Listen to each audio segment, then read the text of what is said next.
Now, let's hear from the leaders of our partnerships team on the power of partnerships to maximize impact, as well as perspectives on partnerships from Europe and Asia. In this session, you will hear from Bernardo Guillamón, Manager of the Office of Outreach and Partnerships, and from Fazia Pusterla, IDB Representative at the Office in Europe, and Idearu Tanaka, IDB Representative at Office in Japan. Bernardo, the floor is yours. Hello, everyone, and thank you for joining us today.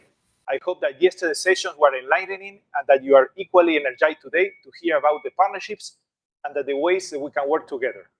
During this session, I would like to introduce you the Office of Outreach and Partnerships, or ORP, the institutional bridge that connects you and your organizations to the opportunities that abound in Latin America and the Caribbean. For those who don't know me, I am Bernardo Guillamón. I am the manager of the ORP. So what we do at ORP, and what can we do for you specifically? To begin with, we are the four-part machine that is dedicated to forging and managing ties with your organizations. Through our resource mobilization division, we lead cross-cutting partnerships and resource mobilization efforts to channel financing, knowledge, and innovation from our partnership network to Latin America and the Caribbean. To our grants and co-financing management unit, we manage partner resources, ensure compliance with fiduciary obligations, and report back. Through our office in Asia, we cultivate and manage institutional partnerships with Asia-based partners out of our Tokyo office. Through our office in Europe, we cultivate and manage institutional partnerships with European partners out of our office in Madrid. These four teams work transversally across the IDB Group. We have a service-level agreements with IDB Invest and IDB Lab to formalize partnerships services we provide to them. And we work with country and sector teams inside the IDB organization to identify gaps that partners can fill, identify synergies with our partnership network, and systematically expand the working partnerships.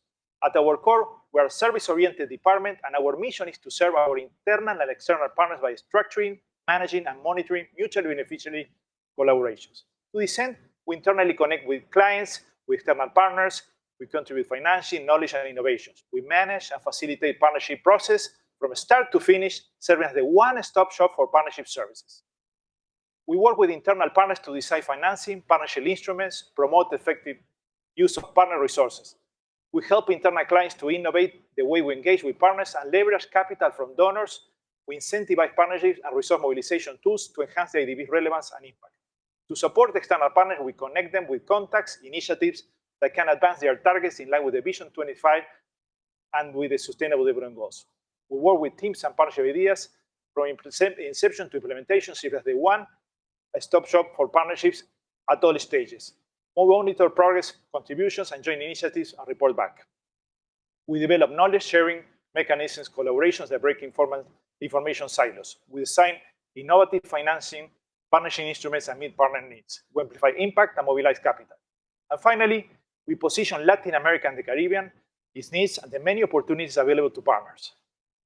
Through these efforts, we have achieved a great deal. For instance, we have significantly diversified our partnership networks. We expand our collaborations with philanthropic organizations, academic institutions, and investors. We have exponentially increased collaborations with private firms.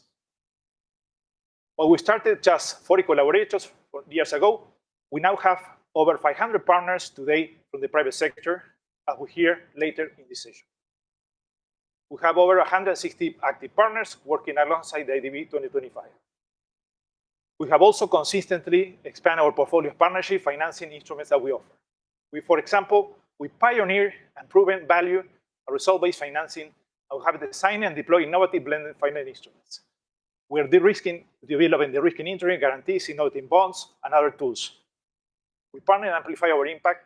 And finally, we have expanded our knowledge-based resources and products for sustainable development in the region. A key example is the Partner with UN Development Solutions Network, or SDSN. We now develop a massive online course called with IDB Academy. We have worked with SDSN, an exciting new tool for private sector, an SDG financing toolkit. We are currently working with a beta version of the toolkit that we launch soon. Can you please put the video?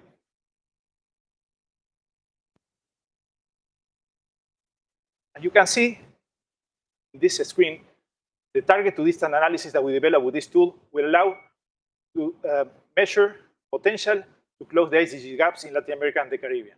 The tool covered 10 different sectors, 31 subsectors or project types, aligned with IDB's Vision 2025. We have been working more than 3 years with our partners at the SDSN, our internal units at IDB and IDB Invest to provide additional analysis tools that help to assess opportunities related to SDGs.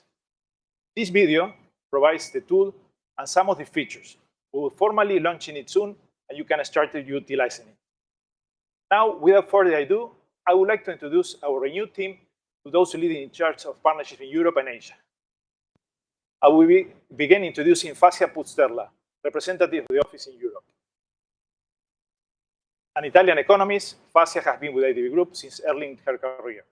She worked with ORP some years ago, and she spent some time at the Office of Development and Strategic Planning, working at IDB Group Private Sector Reform, as a country economy for Costa Rica, and serving as a strategic advisor for the public and private coordination of the Southern Department. Fassia, let's get started. Can you tell us about the prospective of partnerships in Europe, and what are the examples of leading collaboration with our European partners? Thank you, Bernardo, for the introduction. It is a pleasure to be here today and to present the workings of the Europe office. As you were saying, the IDB's Partnership Office in Europe is part of a continuous collaborative and coordinated effort to cultivate and manage institutional partnerships with European stakeholders. We seek to successfully connect European public and the private sector partners and the IDB Group by acting as a bridge between Latin America and the Caribbean and Europe. Firstly, I would like to frame where we stand in terms of resource mobilization in Europe towards LAC.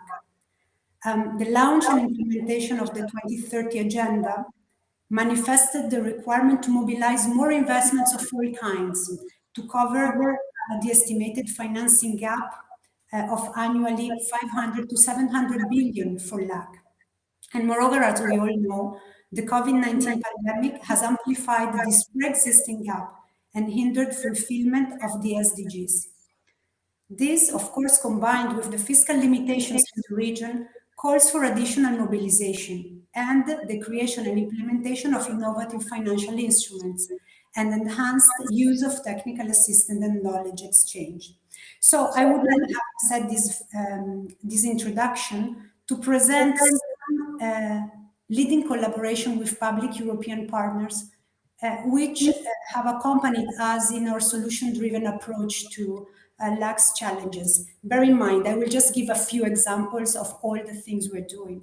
So on climate change action, for example, the UK, for the largest partnership effort between us in the creation of the UK Sustainable Infrastructure Programme, created in 2017 for £177 million. Then we have a great example with Germany's Federal Ministry for the Environment, Nature Conservation and Nuclear Safety, which pledged €3 million to mobilize green finance for the region through capital markets. The Nordic Development Fund, the Ministry of Foreign Affairs of Sweden and Ministry of Foreign Affairs of the Netherlands, as first donors of the NDC Pipeline Accelerator. We can also mention Germany and the Swiss State Secretariat for Economic Affairs for their resources for the creation of the Green Bond Transparency Platform led in coordination with IDB Invest. And finally, let me mention the French Ministry of Finance for its contribution of €24 million for the creation of the Natural Capital Lab. Briefly, in relationship to another very relevant topic, which is digital transformation, I would like to mention the Spanish government for its €5.5 million contribution to digitalization and social digital infrastructure in the COVID context. The Israel's Ministry of Finance for contributing $3 million to the IDB's Cybersecurity Fund, and the European Commission for its contribution of €7 million grant to address digital components in the entrepreneurship system in Jamaica. We also have interesting contributions on gender and diversity and social protection from AFD for the G-Lab initiative, and with CETA for its €86 million contribution to a guarantee mechanism for a just transition, including climate change and social protection.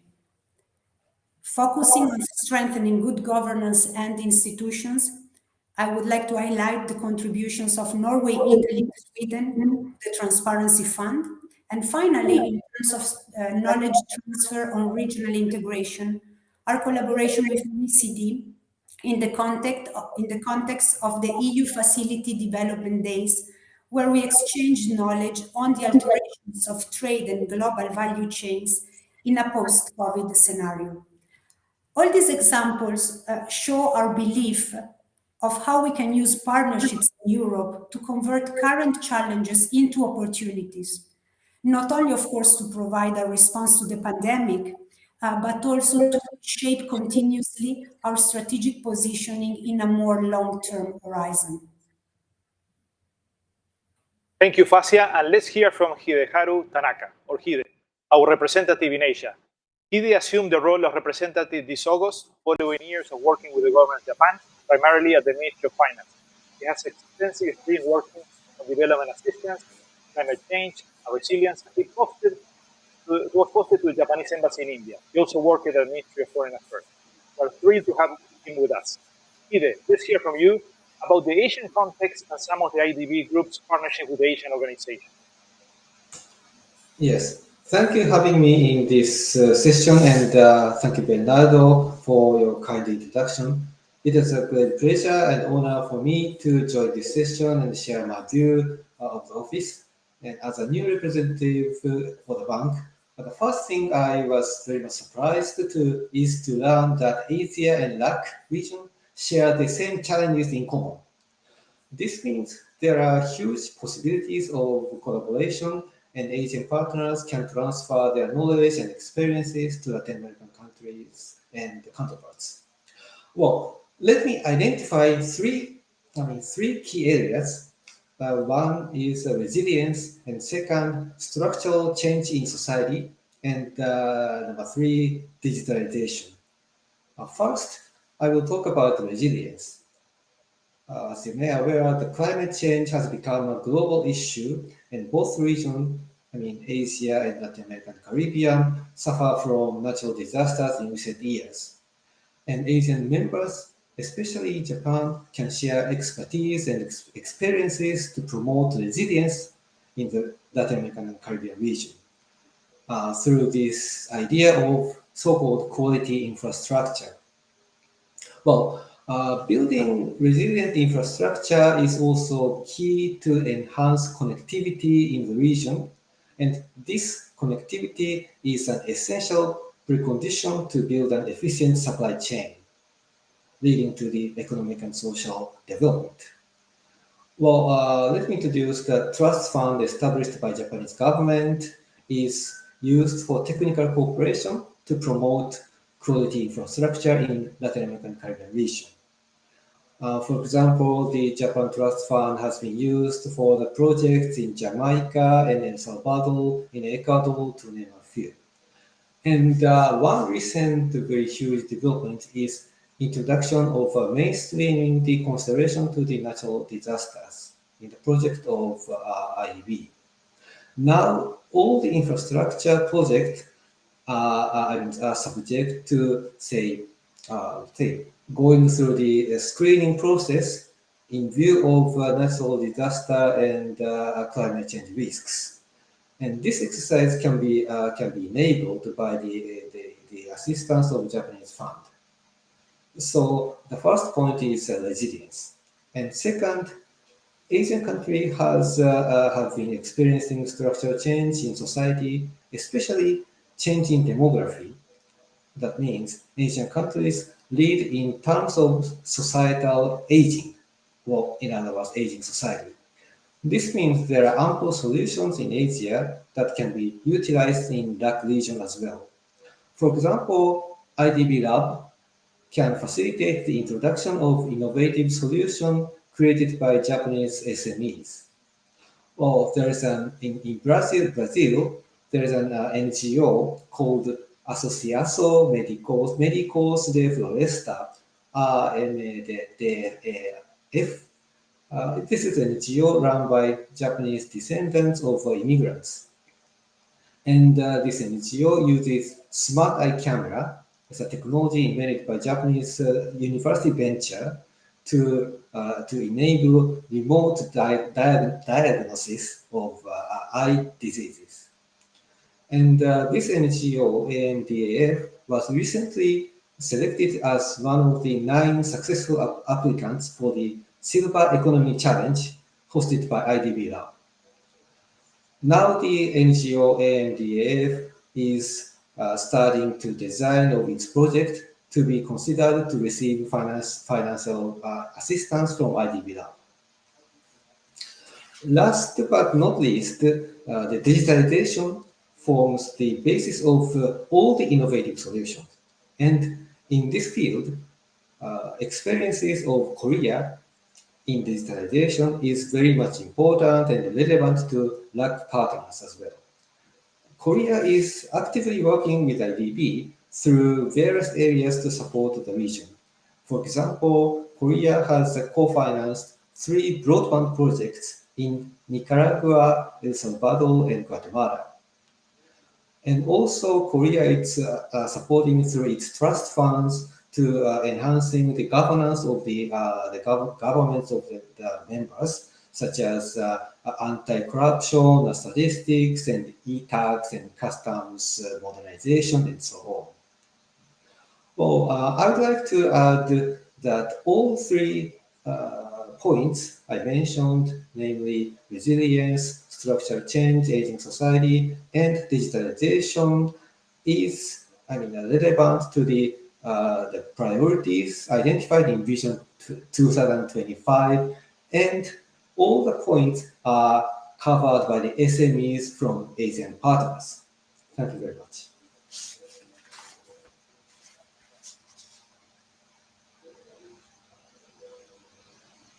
Opportunities that you see for the IDB Group in your regions?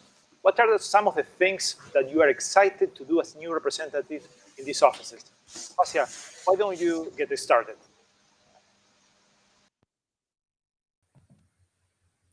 Thank you, Bernardo. Of course. Again, I would like to stress that our aim is to partner with European stakeholders to turn an urgent challenge generated by the pandemic into a unique opportunity for recovery, so that we can act as a platform to coordinate with European actors around key themes that see European priorities aligned with our Vision 2025 and institutional strategy, as well as our country strategies and continuous dialogue and programming exercises with countries in Latin America and the Caribbean. So forward-looking, I would like to highlight a selection of existing opportunities and the importance of innovating and leveraging resources from the private sector to successfully tackling these ongoing great challenges. So first, let me mention the more pressing evergreen recovery, where we invite our European partners to collaborate through the Amazon Bioeconomy and Forest Management Multi-Donor Trust Fund, which was launched in March 2021. And we have already advanced conversations with Germany and the Netherlands, who should become first contributors of the fund. But other partners, such as UK, the European Commission, and Spain, have already shown interest as well. Also, a second point is keep addressing the region's unprecedented intra-regional migration flows, where we see opportunities for collaboration to help countries integrate migrants into local communities and contribute to their development.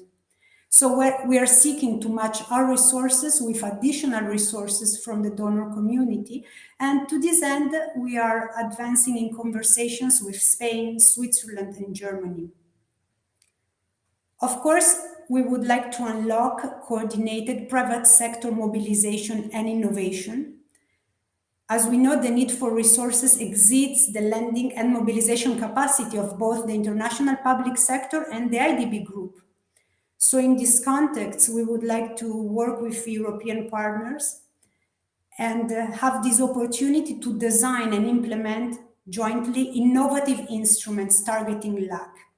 Of course, hand in hand with IDB Invest and all of our IDB departments. With IDB Lab, in Europe, we would love to enhance the development of innovative ecosystems to connect Europe with LAC via Miami, focusing on social impact businesses. And finally, of course, we would like to keep working very closely with our European knowledge partners to position the IDB Group as a thought leader while reinforcing the Vision 2025 among European stakeholders. And again, keep in mind that these are just some examples because we are working on several other initiatives. Just to conclude and answering your question more specifically, I would like to reiterate that I'm very excited to take on this new job, which I truly see as a natural continuation of my previous roles at IDB Group. I am a firm believer of collaboration and partnership and fully engaged with all of my team in Europe in working with European partners in enhancing our role as a reliable matchmaker to mobilize European resources toward Latin America and the Caribbean. Thank you. Thank you, Fasia. Now, Hide. Yes, thank you very much. Well, actually, IDB is a leading multilateral development bank, and IDB has strengths and advantages in the LAC region. So this means traditional development partners like government of Japan, the government of Korea, and institutions such as JICA and KEXIM remain very much strong partners of the bank. In fact, we saw new agreements to enhance collaboration with both Japan and Korea this March. And I'd like to introduce, and I'm happy to introduce that Korea, the government of Korea, agreed upon the replenishment of Korean Trust Fund for at 20 million US dollar just this week. Of course, these the collaboration with the traditional partners are very much important, but we cannot forget about the private sectors. When you look at the coalition, two Japanese big companies like NEC, which is known, well known in Latin America as NEC, is for us NEC, and also NTT Data is an affiliate company of NTT, it's a giant company in Japan, active members of coalition, but at the same time, SME is playing a very important part. Well, Asian SMEs can offer innovative solutions, but there are many barriers such as languages and differences in regulation and business cultures and physical distance and so on. In this, it is very much difficult for them to identify the correct counterpart and start working in the region. The IDB Group can fill this gap. For example, IDB Lab introduced a Japanese company to Peru and find a counterpart and help them to embark on their business.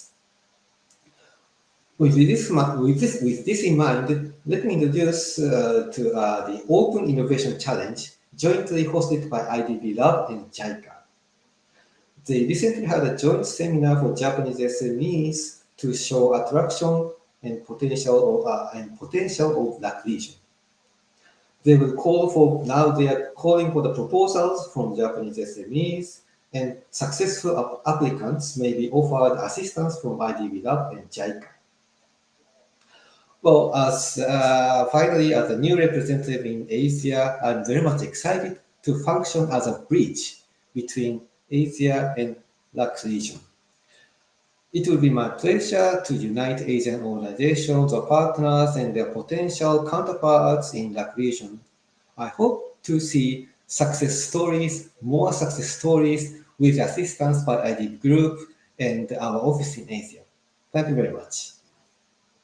Thank you so much, everyone, for joining, and a special thanks to our representatives in Europe and Asia for sharing their perspective with us. As you can see, in Washington, D.C., Asia, and Europe, we have a motivated and dynamic team at your service to create partnership for development. Thank you again. Thank you to our speakers for this global perspective on the power of partnerships.